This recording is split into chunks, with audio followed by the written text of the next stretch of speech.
আজকে যে রেসিপিটা আপনাদের দেখাবো সেটা আমি রান্না করতে অলরেডি শুরু করে দিয়েছিলাম।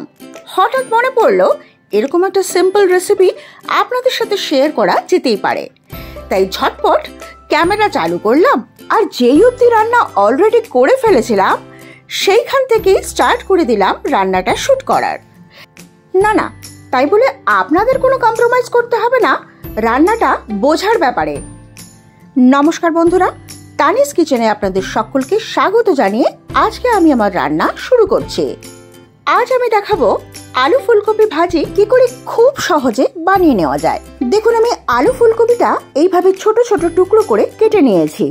এবার দিয়ে দিলাম কড়াইতে সর্ষের তেল। আমি সর্ষের তেলে রান্না করছি, কিন্তু আপনারা সাদা তেলেও রান্না করতে পারেন, তাতেও এটার টেস্ট খুব ভালো হয়। এবার তেলটা গরম হলে আমি এই আলু ফুলকপিটা তার মধ্যে দিয়ে দেব। চাইলে আপনারা প্রথমে একটু ফুলকপিটা আলাদা করে ভাজা করে নিতে পারেন। দেখুন, আমি এরকম ছোট টুকরো টুকরো করে আলু ফুলকপিটা কেটে নিয়েছি, যেটা আমি আগে আপনাদের দেখাতে পারিনি, সেটাই আপনাদের দেখিয়ে দিচ্ছি।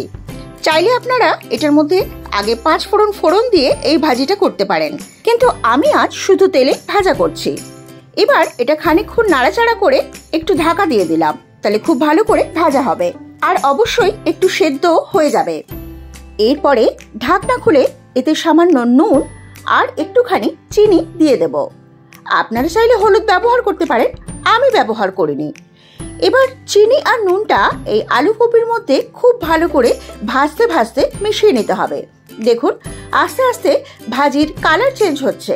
এবার বেশ খানিকক্ষণ ভাজার পরে আমি কয়েকটা কাঁচা লঙ্কা এর মধ্যে ছড়িয়ে দেব। আমি কাঁচা লঙ্কাগুলো গোটাই রেখেছি, আপনারা ঝাল খেলে চাইলে কাঁচা লঙ্কাটা ভেঙে ভেঙেও দিতে পারেন। এবার কাঁচা লঙ্কার সাথে এটা ভাজতে গিয়ে খুব সুন্দর গন্ধ বেরিয়েছে, এখন আমি টের পাচ্ছি। এই রান্নাটা আপনারা লুচি, পরোটা, রুটি সবকিছুর সাথে খেতে পারেন, আর প্লেন ডাল ভাতের সাথেও লাগে অসাধারণ। দেখুন, রান্না আমার হয়ে এসেছে। এবার আমি এটা একটা অন্য পাত্রে ঢেলে নেব। আমার খুব সিম্পল আলু কপি ভাজি কাঁচা লঙ্কা সহযোগে একদম রেডি। এটা কি দিয়ে খাওয়া যেতে পারে অপশনগুলো তো আমি আপনাদের জানিয়ে দিলাম।